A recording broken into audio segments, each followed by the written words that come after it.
La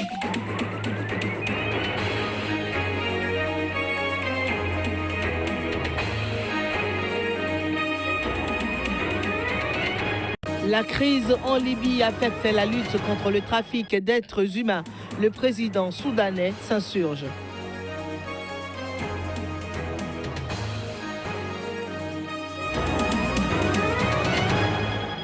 Mini-sommet ce lundi à Paris sur la crise migratoire. Il s'agira de faire le point et d'harmoniser les positions.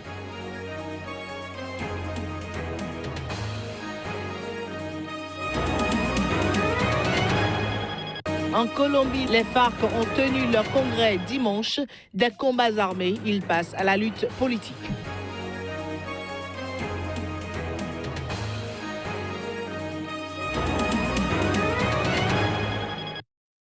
Bonjour chez vous, ravi de vous retrouver pour cette nouvelle session d'information sur Sika, laquelle session d'information démarrant par des nouvelles du Kenya. Au Kenya, à l'issue de l'élection présidentielle se joue cette semaine. Le recours déposé par Raila Odinga et son colistier Kalonzo Musyoka, qui conteste la victoire de Uhuru Kenyatta, commence à être entendu ce lundi. La Cour suprême devra quant à elle rendre sa décision d'ici à la fin de la semaine, soit 14 jours après le dépôt du recours. On saura alors si la victoire d'Uhuru Kenyatta est validée ou si la Cour donnera la tenue de nouvelles élections. Les avocats de Raila Odinga auront 5 heures pour défendre leur recours de plusieurs milliers de pages. Eh bien, l'opposition affirme qu'un certain nombre de votes en sa faveur ont été supprimés, tandis que ceux en faveur d'Uhuru Kenyatta auraient été augmentés. Tous les regards sont désormais tournés vers la Cour suprême, dirigée par le juge David Maranga.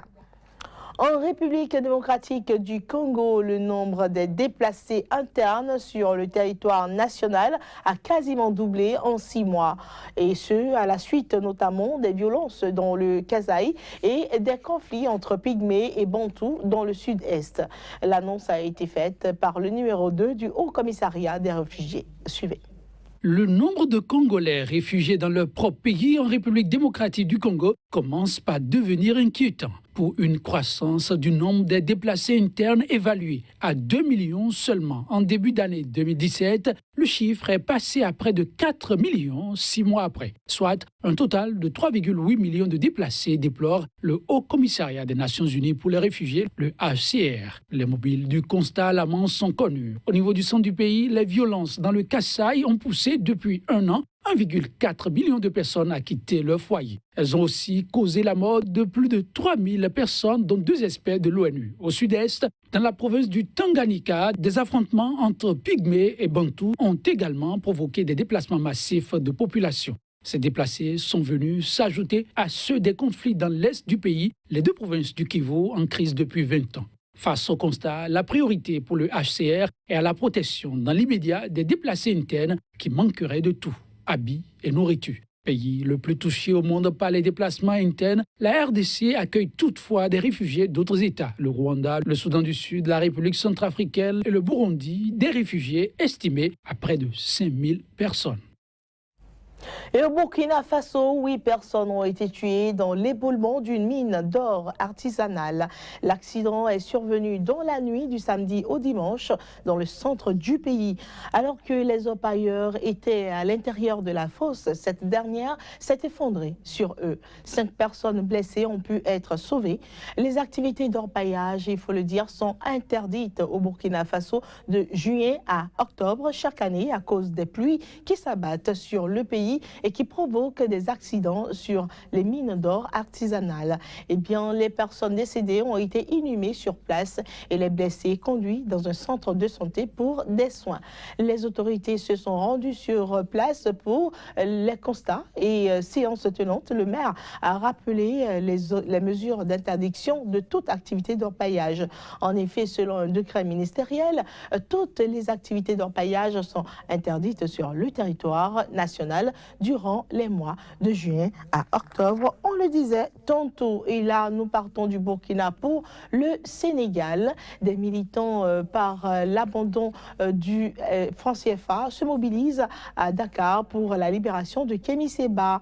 Plusieurs manifestations en faveur de cette cause sont prévues ce lundi, puis devant le tribunal demain mardi, jour où il sera écouté par la justice.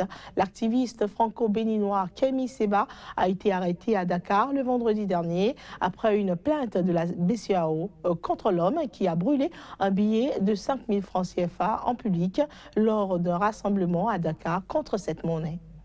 Voilà ce que je pense de cette monnaie. Sur ces images, Kémi Séba brûlait le 19 août dernier un billet de 5 000 francs CFA. Un acte symbolique au nom de son combat pour dénoncer le franc CFA. Depuis ce geste, la Banque centrale des États de l'Afrique de l'Ouest a porté plainte. L'activiste a été arrêté vendredi dernier à Dakar. Nous estimons que l'acte qui a été posé est un acte symbolique.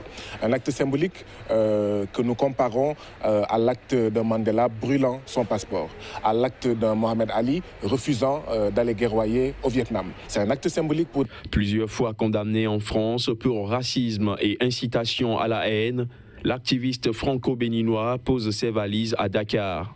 Farouche activiste, Kémi Séba, de son vrai nom Stélio Kapochichi, qui ne cesse de gagner de plus en plus en notoriété, est partisan de la rupture avec la domination du colonisateur et la fin de la France-Afrique. Au XXIe siècle, normalement, chaque peuple a le droit de posséder sa propre monnaie. Au XXIe siècle, nous avons des forces exogènes, en l'occurrence la Banque de France, qui a le droit de dire si oui ou non elle est d'accord par rapport aux décisions économiques que nous prenons. Cela montre que nous avons une monnaie qui est caduque. Brûler un billet de 5 000 francs, un geste certes symbolique, mais diversement apprécié. C'est un geste ridicule qui ne sert pas la cause, qui sert juste à un agenda personnel. Kémi Séba n'est pas dans un combat sérieux et serein et honnête pour le franc CFA et pour la libération et l'émergence véritable de l'Afrique. Personne n'a jamais vu un ouvrage ou un article sérieux sur le sujet publié par Kémi Séba. Des militants pour l'abandon du franc CFA se mobilisent à Dakar pour la libération de Kémi Séba.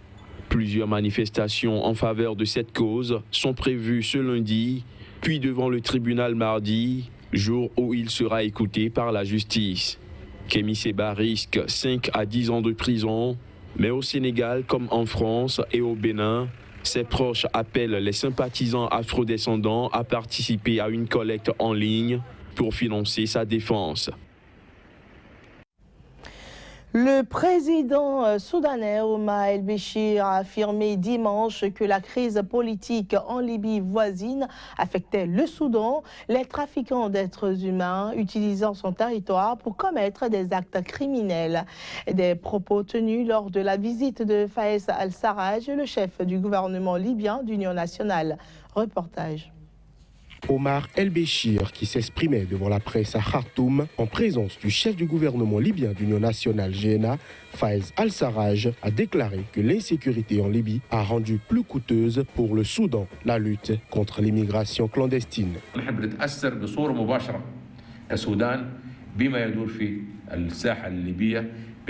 Nous sommes directement affectés par l'insécurité en Libye qui a rendu coûteuse notre lutte contre le trafic d'êtres humains, l'immigration clandestine et les crimes transfrontaliers. Ceux qui commettent ces crimes profitent de l'instabilité en Libye et utilisent le territoire soudanais pour les commettre.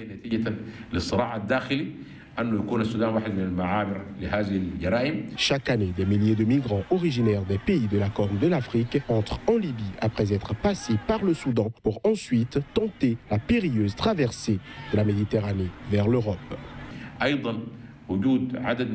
Nous avons quelques Soudanais membres de groupes rebelles qui opèrent en Libye comme des mercenaires. Fayez al-Sarraj, installé depuis mars 2016 à Tripoli à la suite de l'accord sous l'égide de l'ONU, peine à asseoir l'autorité de son gouvernement alors que le pays, riche en pétrole, a sombré dans le chaos depuis la chute du colonel Kadhafi fin 2011. Khartoum reconnaît le GNA mais accuse régulièrement le rival de Sarraj, le maréchal Haftar, homme fort de l'Est libyen, d'avoir recours à des rebelles soudanais du Darfour pour combattre en Libye. Nos discussions ont porté sur les moyens de sécuriser les frontières, sur les relations bilatérales entre les deux pays amis et sur la possibilité de coopérer dans plusieurs secteurs.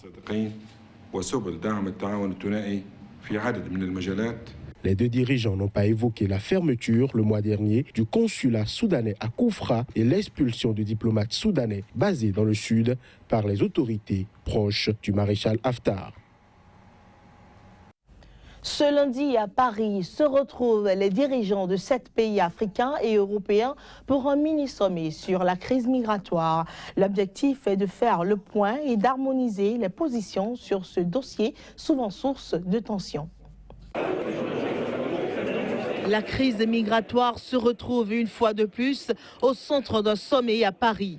Le président français Emmanuel Macron a convié ses homologues tchadiens et nigériens, ainsi que le chef du gouvernement d'entente nationale libyen pour discuter de la question. Il s'agit de pays au cœur du transit de migrants d'Afrique et du Moyen-Orient vers les côtes européennes. Pour le compte de l'Europe, seront présents la chancelière allemande, les chefs de gouvernement italiens et espagnols, ainsi que la chef de la diplomatie européenne. À en croire la présidence française, cette rencontre vise à réaffirmer le soutien de l'Europe au Tchad, au Niger et à la Libye pour le contrôle et la gestion maîtrisée des flux migratoires. Ce mini-sommet intervient après une multiplication d'initiatives européennes pendant l'été. De son côté, l'Italie, en première ligne dans la crise migratoire, a durci le ton, imposant un code de conduite aux ONG ou menaçant de bloquer l'entrée de ses ports aux bateaux étrangers transportant des migrants secourus en mer. Le dirigeant libyen Fayez al-Sarraj devrait, de son côté, demander aux pays européens de faire pression pour lever l'embargo sur les armes imposé par l'ONU en 2011 afin d'équiper ses gardes-côtes et les gardes-frontières. La chancelière allemande Angela Merkel a déclaré dimanche que les gardes-côtes libyens devraient être soutenus dans leurs efforts pour contenir le flux des migrants en route vers l'Europe, mais elle a averti que les violations des droits ne seraient pas tolérées. Le gouvernement libyen a suscité une controverse ce mois-ci lorsqu'il a interdit aux navires étrangers de naviguer dans toute une zone de recherche et de sauvetage au large de sa côte, affirmant que les bateaux des ONG facilitaient l'immigration illégale. Ouverture du congrès des FARC en Colombie dimanche. Ils ont ainsi franchi le pas vers la politique sans armes.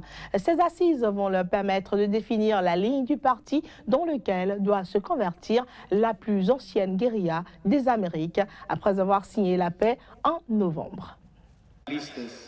La plus ancienne guérilla des Amériques entre dans une toute nouvelle histoire. Les FARC se transforment en une organisation exclusivement politique qui exercera son activité par des moyens légaux. C'était devant 1200 délégués venus des anciens fiefs de la rébellion qui a fini de déposer les armes le 15 août.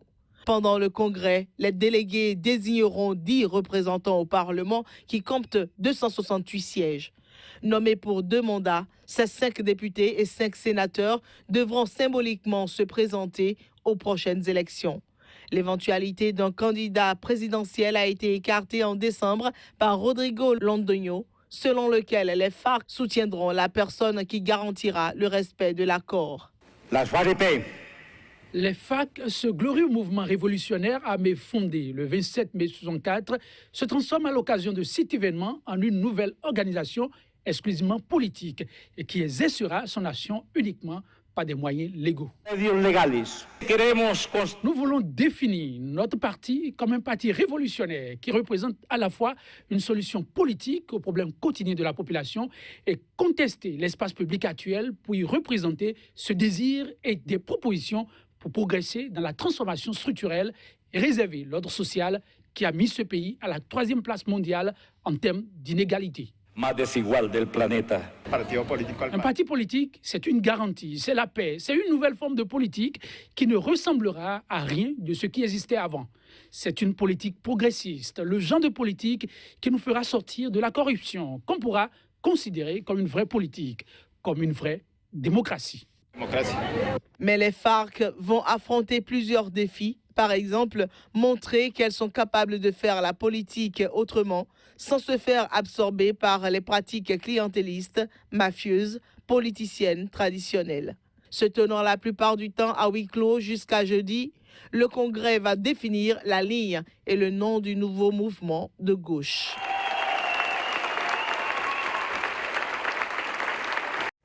C'est déjà la fin de ce journal que nous vous remercions d'avoir suivi, mesdames et messieurs. Passez de très agréables moments en compagnie de nos programmes. Au revoir.